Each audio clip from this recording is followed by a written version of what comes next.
ये कहानी तोनापुर गांव की है, जहां सुरेश अपनी 10 साल की बेटी रिया के साथ गुजारा कर रहा था। कुछ दिन पहले ही सुरेश की पत्नी का निधन हो गया था। तब से सुरेश के कंधों पर रिया की सारी जिम्मेदारी आ गई थी। बेटी की देखभाल करने में सुरेश को बहुत सी समस्याओं का सामना करना पड़ता था। सुरेश बहुत गरीब था, उसके पास कोई काम नहीं था। एक दिन सुरेश अकेला घर में बैठा था, तब उसकी बेटी रिया गांव के बच्चों के साथ अपने घर के आंगन में खेल रही थी। अरे सोनाली, ये साइकिल तो बड़ी प्यारी है, कहाँ से लाई हो? अरे रिया, ये साइकिल ना मेरे पिताजी शहर से लाए हैं। बहुत ही महंगी साइकिल है ये।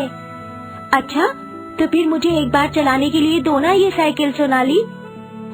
अरे नाना, ये बहुत ही महंगी साइकिल है रिया।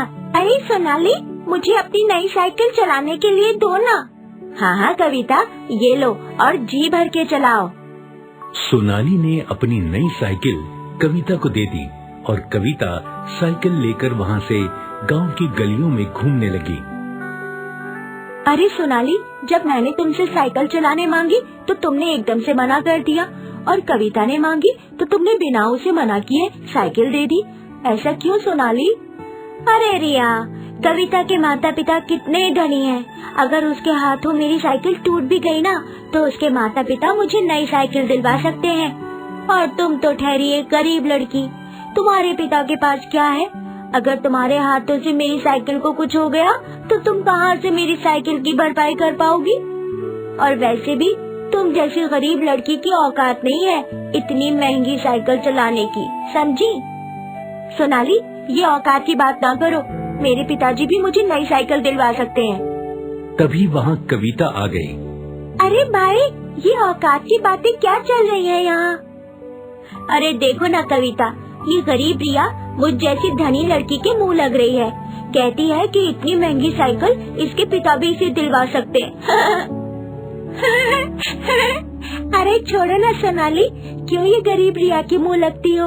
अरे इसकी औकात एक चॉकलेट खरीदने की भी नहीं है, और ये चली साइकिल लेने। चलो सोनाली, हम आपकी ये साइकिल मेरे पिताजी को दिखा कर आते हैं। सोनाली कविता के साथ उसके घर चली गई और रिया रोते रोते अपने घर आ गई। अरे क्या हुआ बिटिया, तू इतनी उदास क्यों लग रही है?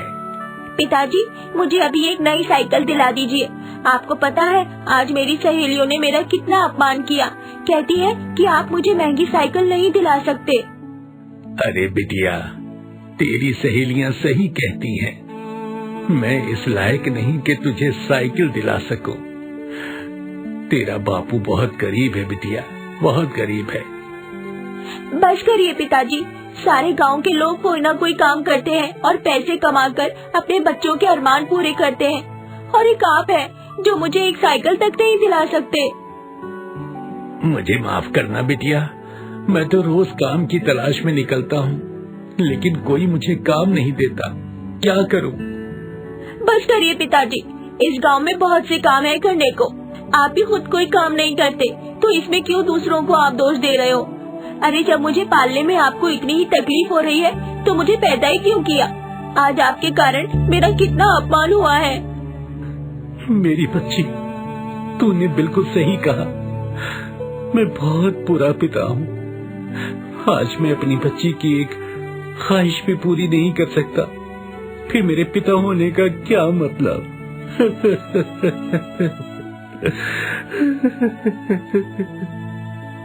सुरेश रोते रोते घर से बाहर आ गया और गांव की गलियों में घूमने लगा। सुरेश के बदन पर फटे पुराने कपड़े थे। तभी उसकी नजर एक बुजुर्ग पर पड़ी जो गांव में कूड़ा कचरा चुन रहा था। बाबा, आप ये कूड़ा कचरा क्यों चुन रहे हो? क्या करूं बेटा, अब इस संसार में जिंदा रहना है तो कुछ न कुछ तो करना ही होगा। अपना कोई साथ नहीं देता, बुढ़ापे में बदन में ताकत नहीं रही, इसीलिए कूड़ा कचरा चुनकर ही उसे कबाड़ी की दुकान में बेचकर अपना गुजारा कर लेता हूँ। बुजुर्ग की बात सुनकर सुरेश ने भी सोच लिया कि वो भी गांव से कूड़ा कचरा इकट्ठा करेगा और कबाड़ी की दुकान में जाकर उसे बेच देगा। और उसने ऐसा ही किया। गांव की गलियों से उसने प्लास्टिक की बोतलें और कुछ प्लास्टिक का कचरा उठाकर जमा किया और कबाड़ी की दुकान में जाकर बेच दिया, जिसके बदले उसे 20 रुपए मिले। 20 रुपए देखकर वो बहुत खुश हो गया। चलो, मुझे 20 रुपए तो मिले।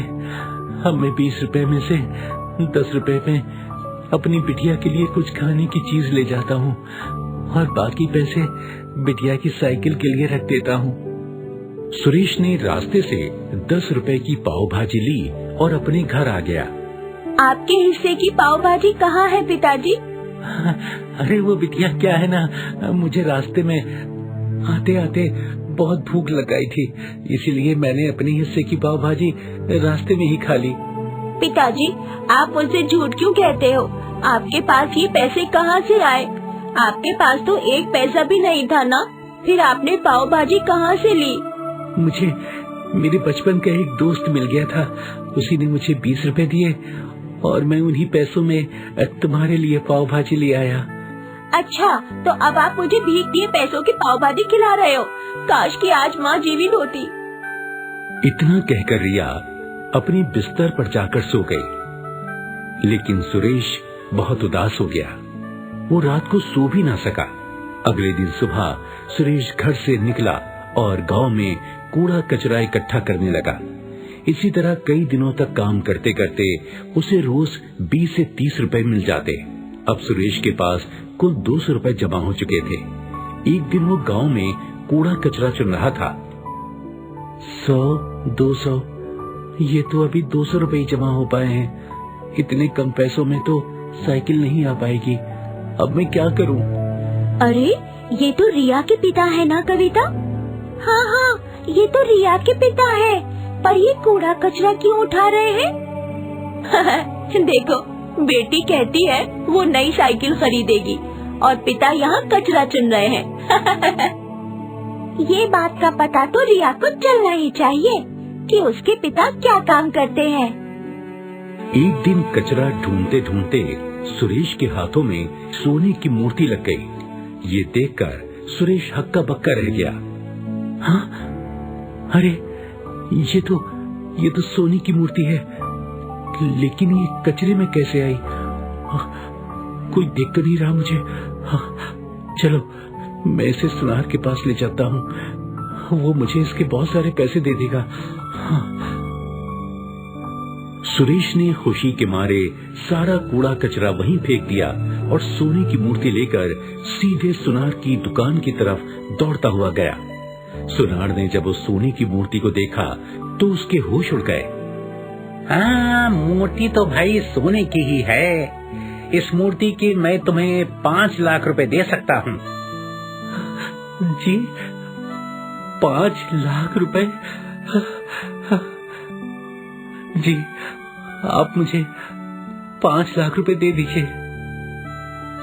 सुनार से 5 लाख रुपए लेकर सुरेश अपने घर की तरफ चल दिया। रास्ते में उसे एक बाइक का शोरूम दिखाई दिया।